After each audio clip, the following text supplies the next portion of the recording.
Ya teman semua, jadi di sini kita akan memahami apa sih sebenarnya akuntansi.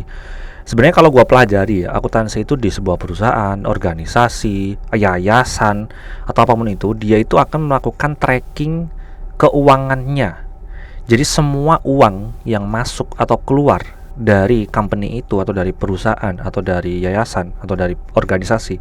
Misalnya kayak kalian di organisasi kampus nih. Nah, uang yang masuk dan uang yang keluar itu kalian yang menjaga gawangnya gitu. Jadi jangan sampai kalian kebobolan duit.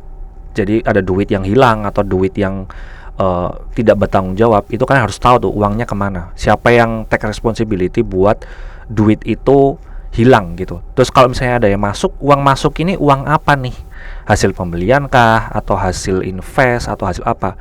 Itu kalian yang menjaga gawangnya tuh.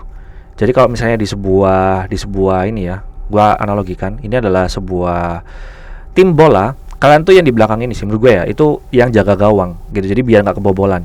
Kalau misalnya itu ada serangan apa atau ada kemungkinan fraud, itu kalian yang menjaga gawang di sini sehingga tidak terjadi fraud di perusahaan itu atau di organisasi itu gitu. Nggak fraud tuh maksudnya ini ya, kecurangan gitu. Jadi kalian yang harus menjaga keuangan ini supaya tidak terjadi kecurangan gitu. Kalau misalnya terjadi kecurangan, ya kalian harus me-warning BOD-nya, direkturnya ya, atau penanggung jawabnya atau owner perusahaannya. Kalian harus nge-warning, Pak, ini ada kemungkinan terjadi kebocoran uang atau terjadi uangnya ini dimainkan sambuan gitu.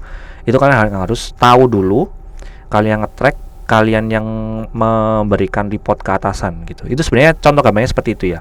Tapi at the end itu kalian cuman ada 3 ini sih sebenarnya ya untuk akuntansi yang dikerjain itu, yang gue pelajarin. Pertama kan harus nge-track. Jadi uang itu harus di-track. Ini duit itu kemana, larinya kemana, larinya dari mana. Misalnya ada penjualan, oh iya penjualannya berapa nih. Nah penjualan berapa ini tuh harus di-track. Di-tracknya seperti apa? Misalnya penjualan, dia by nota gitu. Misalnya penjualan ada 10 juta, lu jualan kelas, terus income-nya 10 juta. 10 juta dapat dari mana? Oh, ternyata dari 10 orang yang membeli. Dapatnya dari mana? Dari invoice bisa, dari nota bisa. Itu harus di-track. Misalnya ada pengeluaran. Pengeluaran ini dapat dari mana nih? Oh, ternyata si ABC melakukan misalnya iklan. Iklan kan pasti ada invoice ya, mau itu di platform Facebook atau apa.